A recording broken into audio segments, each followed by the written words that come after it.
Have you ever noticed something strange?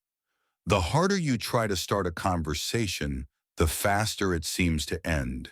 You say the right things, you smile, you engage, and yet somehow it's already over before it ever really begins.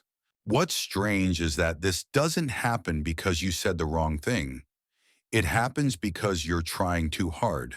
At the same time, in the very same room, someone else barely says anything at all. They don't rush, they don't try to steer the conversation, and yet when they finally speak, people naturally listen. It's not because they're funnier, it's not because they stand out more, and it's not because they know more than you. There's something else present in the way they communicate, something you can't fake, something you can't rush, a quiet form of presence that changes everything. The Stoics understood this long before communication became a skill to optimize. Attraction isn't built by talking more, it's built by carrying weight when you do speak. Most people approach conversation like a performance. They fill the space, they explain themselves, they chase approval in real time. But presence works in the opposite direction.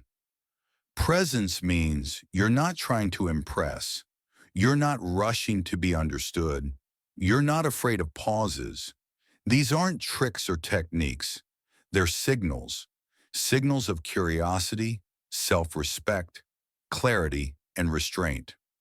And when those signals are consistent, people feel it immediately.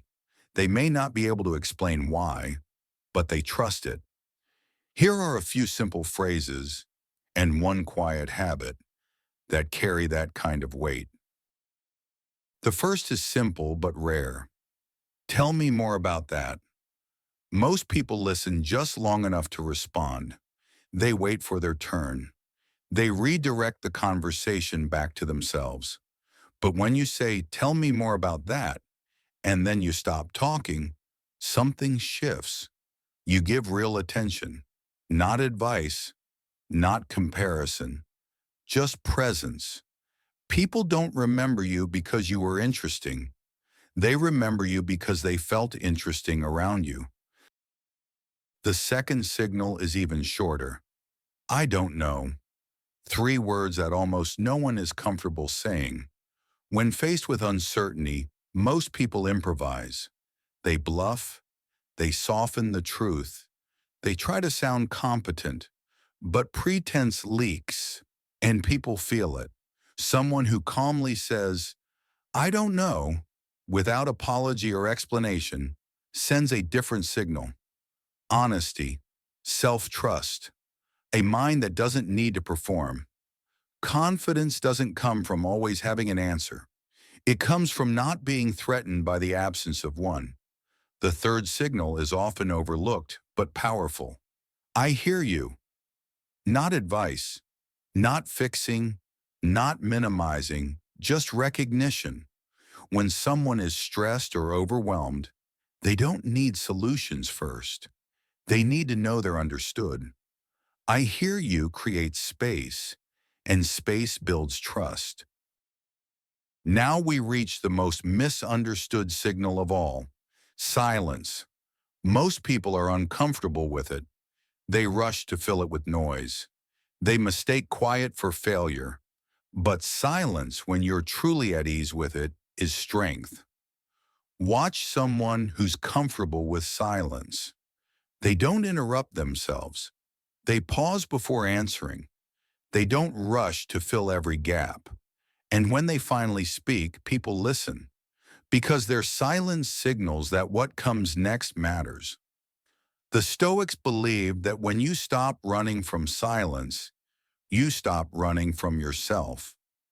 If these reflections resonate with you, you can consider subscribing to Stoic Silence Wisdom, not to consume more noise, but to practice calm presence, self-mastery, and quiet strength, one day at a time.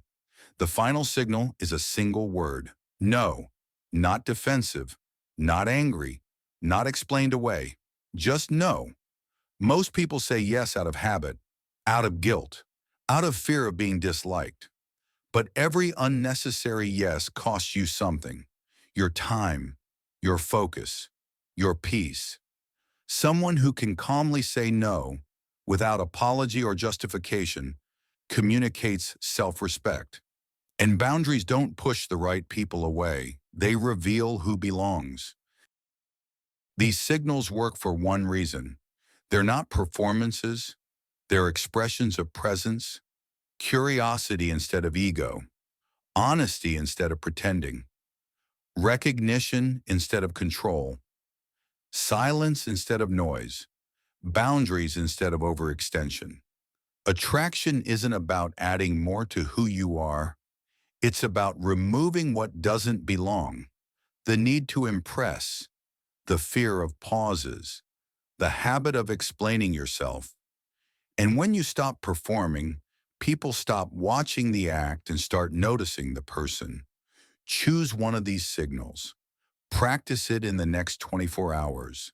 Say less, pause longer, and watch how differently the world responds when your words finally carry weight.